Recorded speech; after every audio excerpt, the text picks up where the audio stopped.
আমি যখন ভাবির রুমে গেলাম, যখন আমি প্রস্তুত হচ্ছিলাম তখন কাজের মেয়ে দেখে ফেলে। ওর বয়স বেশি না, 14-15 হবে। তারপর কাজের মেয়ে বলল, আমি সাহেব বাড়িতে আসলে সব বলে দিব।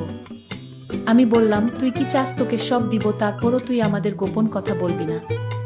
কাজের মেয়ে তখন বলল, আমি চাই আমার সাথে এক রাত, বাকিটা গল্পতেই শোনাচ্ছি। আমি 22 বছরের যুবক, একটা ঔষধ কোম্পানিতে মেডিকেল রিপ্রেজেন্টেটিভ চাকরি করতাম।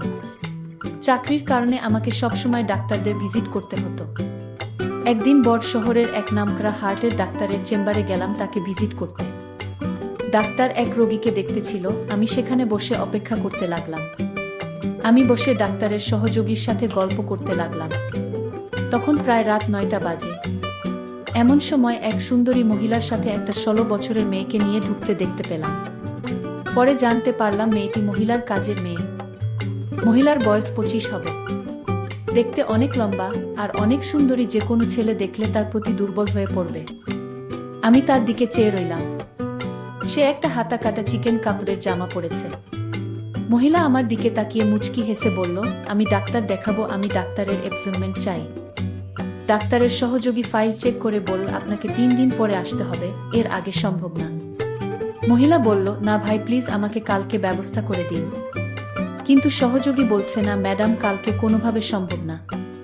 এবার মহিলা কাউন্টারের সামনে এসে একটু ঝুঁকে আমার দিকে তাকিয়ে কেমন একটা হাসি দিয়ে বলল, আপনি একটু চেষ্টা করে দেখেন না। আমি তার দিকে চেয়ে রইলাম। আমি ভাবলাম এর সাথে খাতির হলে মনে হয় কিছু লাভ হবে। আমি বললাম, আপনি একটু বসেন, ডাক্তার ফ্রি হলে আমি আলাপ করে দেখছি।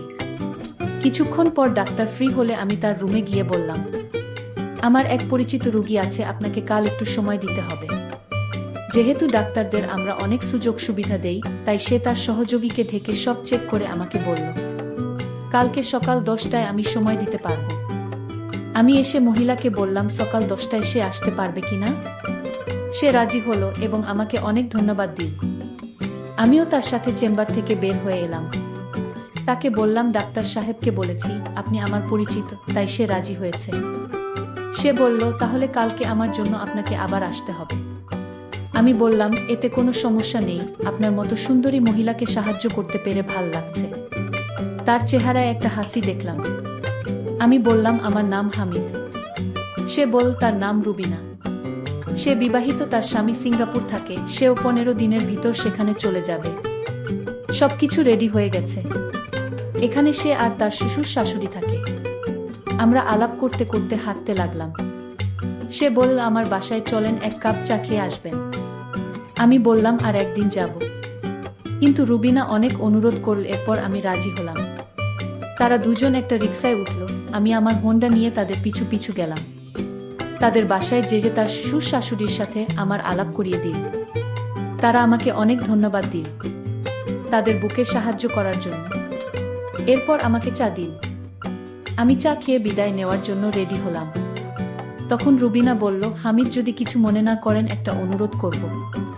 আমি বললাম, আমাকে আপনি না বলে তুমি করে বলবেন। আমি বয়সে আপনার ছোট হব, আর আপনি কিছু মনে না করলে আপনাকে ভাবি বলে থাকতে পারি। রুবিনা রাজি হল। এরপর বলল, হামিদ, কালকে আমার শ্বশুর শাশুড়ি আমার ননদের বাড়ি যাবে, তাই কাজের মেয়েটা বাসায় রেখে আমাকে যেতে হবে। তোমার যদি কোনো অসুবিধা না হয় তবে আমাকে সকালে এসে ডাক্তারের কাছে নিয়ে যাবে। আমি মনে মনে অনেক খুশি হলাম। আমি বললাম, ঠিক আছে, আমি সকাল 10টার সময় চলে আসব। এরপর বিদায় নিয়ে চলে আসলাম। আমি খুশি মনে বাসায় ফিরে আসলাম। আসলে এখানে এত স্মার্ট মেয়েরা থাকতে পারে আমার কল্পনা ছিল না। আমি সব সময় তা ফলো করে বেড়াই। আমি বাসায় এসে খাওয়া দাওয়া করে রুবিনা ভাবির কথা ভেবে শান্ত হলাম। আর কালকে সকালের জন্য অধীর আগ্রহে অপেক্ষা করতে লাগলাম। পরের দিন সকাল 8টায় ঘুম থেকে উঠে আমি রেডি হয়ে রুবিনা ভাবির বাসায় চলে গেলাম। গিয়ে দেখলাম রুবিনা ভাবি রেডি, আর তার শ্বশুর শাশুড়ি রেডি হচ্ছে মেয়ের বাড়ি যাওয়ার জন্য। আমি আমার হোন্ডার পিছে রুবিনা ভাবিকে নিয়ে চললাম। তারপর বাসার সামনে এসে হাজির হলাম। আমি একটু লজ্জা পেলাম, জানি না রুবিনা ভাবি কি ভাবছে আমার সম্পর্কে। আমার কেন জানি মনে হল রুবিনা ভাবি ইচ্ছাকৃতভাবে আমার মোটরসাইকেলে উঠছে। এভাবে চলতে চলতে প্রায় আধা ঘন্টা লেগেছিল। ডাক্তার সাহেব তখনও আসে নাই, তাই ভাবি ওয়েটিং রুমে বসে অপেক্ষা করতে লাগল। আমিও ভাবির সাথে একটু দূরে বসে গল্প করতে লাগলাম। আমি বারবার ভাবির দিকে তাকাচ্ছিলাম। ভাবি ব্যাপারটা বুঝে মুচকি মুচকি হাসতে লাগল। কিছুক্ষণ পর ডাক্তার সাহেব এসে ভাবিকে দেখল। ডাক্তারের কাজ শেষ হলে আমি আবার ভাবিকে হোন্ডায় চড়িয়ে বাসায় নিয়ে গেলাম। বাসার কাছাকাছি আসতেই রুবিনা ভাবি আমার হোন্ডা থেকে নেমে পড়ল। বাসায় এসে দেখলাম তার শ্বশুর শাশুড়ি চলে গেছে। কাজের মেয়ে একা বাসায়। ভাবি আমাকে বসতে বলে কাজের মেয়েকে নিয়ে ভিতরে গেল। একটু পর ভাবি বলল, আমার ল্যাপটপ কালকে রাতে হঠাৎ হ্যাং হয়ে আছে, তুমি কি দেখবে, কি সমস্যা? আমি বললাম, ঠিক আছে ভাবি, কোথায় নিয়ে আসেন? রুবিনা ভাবি বলল, আমার বেডরুমে আছে, তুমি আস। আমাকে বেডরুমে নিয়ে তার ল্যাপটপ দিয়ে বলল, তুমি দেখ, আমি একটু কাজ করে আসছি। কাজের মেয়েকে বলল আমাকে চা দিতে। আমি ল্যাপটপ নিয়ে স্ক্যান করে ভাইরাস মুক্ত করে দিলাম। তারপর রিস্টার্ট করে দেখলাম ঠিক মতো কাজ করছে। আমি তখনও ল্যাপটপ নিয়ে ঘাটাঘাটি করছি। প্রায় 10 মিনিট পর রুবিনা ভাবি আসল। আমি তার দিকে তাকিয়ে অবাক হয়ে গেলাম। তারপর রুবিনা ভাবি আসলো। আমি হাঁ করে তাকে দেখতে লাগলাম। ভাবি বলল, এমন করে কি দেখছো? সে বলল, আমি তোমার মাঝে এমন কিছু দেখছি যা আমি আগে কখনো দেখিনি। ভাবি আমার অবস্থা বুঝে হাসতে লাগল। একটু পর কাজের মেয়ে আমাদের চা দিয়ে গেল। আমরা চা খেতে খেতে গল্প করলাম। রুবিনা ভাবি অনবরত হাসতে লাগল। আমি ল্যাপটপ ঠিক করে ভাবিকে দেখানোর জন্য একটা মুভি চালু করলাম। আর সাথে সাথে একটা বাজে ছবি চালু হলো। আমি কি করব বুঝতে না পেরে ভাবির দিকে তাকালাম। রুবিনা ভাবি হাসতে লাগল। হাসতে হাসতে বলল, দেখ হামিদ, আমি প্রায় 1 বছর হলো একা একা থাকি। আমারও তো কিছু পেতে ইচ্ছে করে। কালকে তোমাকে ডাক্তারের চেম্বারে দেখে আমার ভিতরে কেমন জানি করছে। তোমাকে নিয়ে আমার মনের ভিতর একটা আশা জাগলো। আমি ল্যাপটপ বন্ধ করে উঠে দাঁড়ালাম। রুবিনা ভাবি হেসে উঠে গিয়ে রুমের দরজা বন্ধ করে দিল। রুবিনা ভাবি দরজা বন্ধ করে আমার সামনে আসলো। এমন সময় হঠাৎ করেই দরজার বাহির থেকে 16 বছরের কাজের মেয়েটা নখ দিয়ে ডাক দিল। আমি মনে মনে বললাম, আসার আর সময় পেলি না। রুবিনা ভাবিকে কাজের মেয়ে বলল, আপনি ওনাকে নিয়ে এখানে কি করছেন? রুবিনা ভাবি বলল, আমি যা খুশি তাই করছি। তোর তো সাহস কম না, আমি এখানে কি করছি তাই তুই জিজ্ঞেস করলি আমারে? কাজের মেয়ে বলল, ম্যাডাম, আমি তো খারাপ কিছু বলি নাই। ম্যাডাম বলল, তুই এখন যা, তোর রুমে গিয়ে ঘুমা। কাজের মেয়ে তখন বলল, ঠিক আছে ম্যাডাম, আমি যাব, কিন্তু আপনারা যা করছেন তা কিন্তু মোটেই ভালো না। সাহেব বাড়িতে আসলে আমি সব বলে দিব। কাজের মেয়ের মুখে এইসব কথা শুনে আমার মেজাজটা এত খারাপ হলো। আমি বললাম, এই ছোট লোক, আমি এখানে কি করছি যে তুই আমার স্বামীকে বলবে? ম্যাডাম, আপনি তো ভালো করে জানেন কি করতে চাইছেন।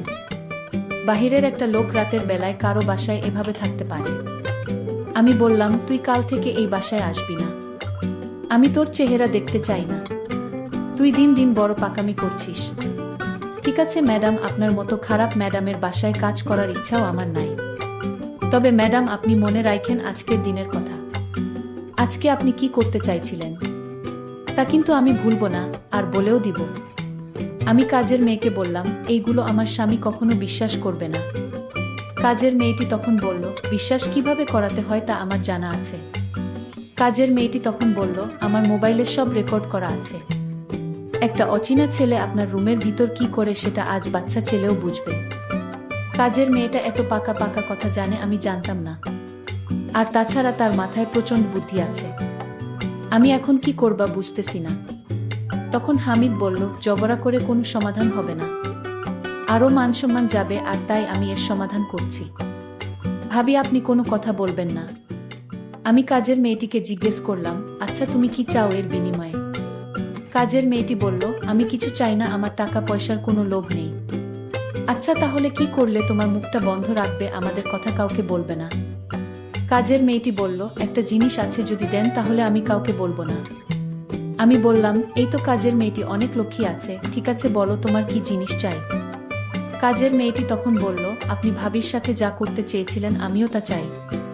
কাজের মেয়ের মুখে এমন কথা শুনে আমার কলিজাটা কেঁপে উঠল। আরে বলে কি? আমি তখন কাজের মেয়েটিকে প্রশ্ন করলাম, এর আগে কি তুমি এরকম হয়েছে তোমার সাথে? কাজের মেয়েটি বলল, না হয়নি, আমি আজ চাই। আমি কাজের মেয়েটিকে বুঝিয়ে বললাম, দেখো তুমি এখনো বাচ্চা মেয়ে। আচ্ছা তুমি নিজেই বলো এখন কি তোমাকে বিয়ে দেওয়া ঠিক হবে? কাজের মেয়েটি বলল, আমার পাশের বাড়ির বান্ধবী, সে আমার থেকে 3 বছরের ছোট, তার যদি বিয়ে হতে পারে তাহলে আমার হতে পারে না। আমি কাজের মেয়ের প্রত্যেকটা কথা শুনে অনেক অদ্ভুত লাগছে।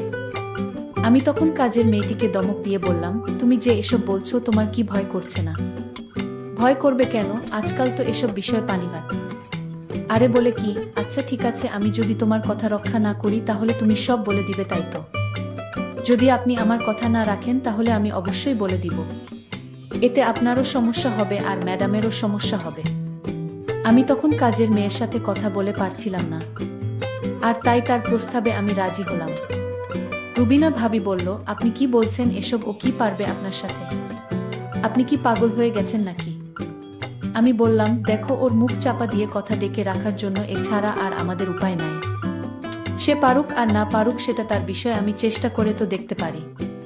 রুবিনা, ঠিক আছে, আপনি যা ভালো মনে করেন তাই করেন, পরে সমস্যা হলে আপনি বুঝবেন। সেই চিন্তা তোমার করতে হবে না, আমি সব সামলে নিব। আমি তখন কাজের মেয়েটিকে বললাম, কোথায় যেতে হবে বলো?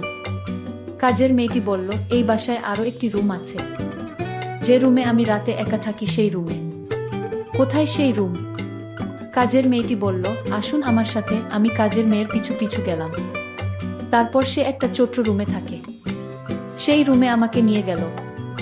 আর রুবিনা ভাবি বলল, আপনি যান, চিন্তা কইরেন না, আমি আছি বারান্দায়। আমি রুবিনা ভাবিকে বললাম, ঠিক আছে, আপনি বারান্দায় থাকেন। তারপর কাজের মেয়ের রুমে ঢুকলাম। কাজের মেয়ে বলল, আপনি অনেক সুন্দর দেখতে। আমি বললাম, তাই? কাজের মেয়েটি তখন দরজাটা লক করে দিল। আমি হামিদকে বললাম, দেখুন, আমি দরজাটা নক করে ঠিক করিনি। সে বলল, উত্তম কাজ করেছ। কাজের মেয়েটি তখন বলল, আপনার সাথে হওয়ার আগে আপনি আমার হাতের তৈরি করা চা খাবেন না? সে বলল, চা খেলে মোর ভালো থাকে, তুমি চা বানালে আমি অনেক খুশি, আর চাটা খেয়ে নিলে ভালোই হবে। আমি হামিদের জন্য চা বানালাম। আমি হামিদকে চা হাতে তুলে দিলাম। হামিদ বলল, তুমি চা খাবে না? আমি বললাম, আমি চা খাই না। আপনি খান, আমার চায়ের প্রশংসা সবাই করে, আপনিও করবেন আশা করি। তারপর আমি চা খেতে শুরু করলাম, আর কাজের মেয়েটি আমার দিকে অন্যরকম দৃষ্টিতে তাকিয়ে রয়েছে। আমি চা খেতেই আমার বুকের ভিতরটা মনে হচ্ছিল পুড়ে যাচ্ছে। আমি ভাবছি হয়তো গরম চা এমনি হতে পারে। কাজের মেয়েটির হাতে আরো একটি চা দেখতে পেলাম, আর সেই চা ম্যাডামকে দিয়ে আসলো। কাজের মেয়েটি যখন চা নিয়ে ঘর থেকে বাহির হলো তখন আমি বুকের জ্বালা পুরায় ছটফট করতেছিলাম। ম্যাডামের কাছে চা নিয়ে যেতেই বলল, হয়েছে তোর কাজ? আমি বললাম, না ম্যাডাম, এখনো শুরু করিনি। আমি বললাম, দে চা, দিয়ে তাড়াতাড়ি যা। এইদিকে ম্যাডাম চা খেতে শুরু করলো। আমি আমার রুমে গিয়ে দেখি হামিদ চা খেয়ে মরে পড়ে আছে। আমি এটাই চেয়েছিলাম। আমি কাউকে খারাপ কাজ করতে দিতে পারিনি, যে কাজ আল্লাহ পছন্দ করে না। আমি সেই কাজ করার আগেই আমি দুজনকেই শেষ করে দিয়েছি। আমার মনের ভিতর খারাপ উদ্দেশ্য ছিল না, আমার উদ্দেশ্য ছিল এই দুই শয়তানকে শেষ করা। বন্ধুরা, আজকের গল্পটি কেমন লাগলো তা অবশ্যই কমেন্ট করে জানাবেন। আর এরকম নতুন নতুন গল্প পেতে আমার চ্যানেলটিকে সাবস্ক্রাইব করে পাশে থাকবেন। ধন্যবাদ।